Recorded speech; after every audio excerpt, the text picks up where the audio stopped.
এই বিশ্বকে আমরা নিজেরাই গড়ে নেব নিজেদের মনের মতো করে, এও সেই বিশ্বপিতারই অভিপ্রায়।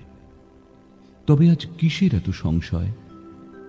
এসো সংঘাত ভুলে নতুন সাজে এই ভুবনকে সাজিয়ে নিতে শুদ্ধ কর্মের আয়োজন করি।